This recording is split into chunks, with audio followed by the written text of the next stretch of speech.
আসসালামু আলাইকুম ফ্রেন্ডস, সবাই কেমন আছো? আজকে আবেজ অনেক খুশি আছে। তো কী জন্য খুশি আছে আজকে তোমাদের ভিডিওতে বলবো। আজকে মা 3টে ফুল গাছ কিনে এনেছে, তো সেই গাছগুলো লাগাবার আনন্দে আবেজ খুব খুশি। আবেজ ফুল গাছ খুব পছন্দ করে, গাছ কিনে আনা দেখলে একদম খুশি হয়ে যায়। ফুল গাছের খুব যত্ন করে, গাছে জল দেয়, একটাও ফুল ছিঁড়ে ফেলে না, গাছই খুব ভালোবাসে ও। তো আজকের ভিডিওতে গাছগুলো কিভাবে লাগাচ্ছি ও আমাদের বাড়িতে কি কি ফুলের গাছ আছে তোমাদের দেখাবো। এখানে একটা নানি লাগিয়ে দিয়েছে, এই গাছটা কত সুন্দর দেখো বেটা। লাগছি না, এই দেখো, ওয়াও, এখন ফুলটা ফুটছে, পরে পাতাটা সব উঠে যাবে, দিয়ে শুধু ফুল গাছ থেকে যাবে।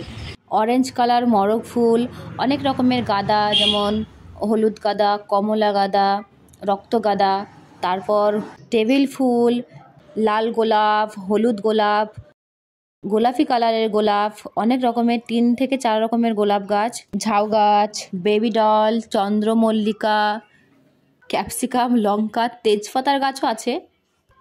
আর জবা ফুলের গাছ লাগিয়েছি, ও গাছগুলো অনেক ছোট, এখন অনেক টাইম লাগবে ফুলগুলো ফুটতে।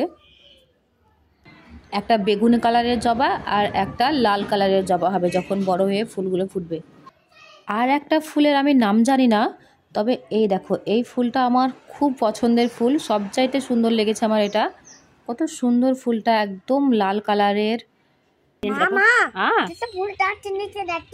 হ্যাঁ গো, কতগুলো ফুল গাছ কিনেছে, আমরা সবগুলো লাগিয়ে দেবো, ঠিক আছে? হ্যাঁ, আমি এখানে মাটিটা মিক্স করছে গাছ লাগাবার জন্য। মাটিটা এভাবে সবকিছুর সঙ্গে মিশিয়ে নিলে উর্বর হবে। এবং আশপাশে অ্যালোভেরা, তুলসী গাছ, কারি পাতা, এইসব গাছগুলো লাগানো আছে।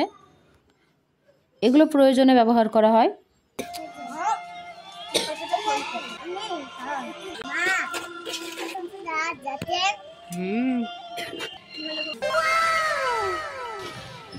তো মা গাছগুলো লাগানো শুরু করে দিয়েছে। এভাবে গাছগুলো লাগালে একটাও গাছ মরে যাবে না। এভাবে গাছ লাগিয়ে লাগিয়ে আমাদের একটা ছোট্ট সুন্দর ফুলের বাগান তৈরি হয়েছে। আমার দাঁত তোলানো শেষ। টাটা, বাবাই। পরে দেখা হবে।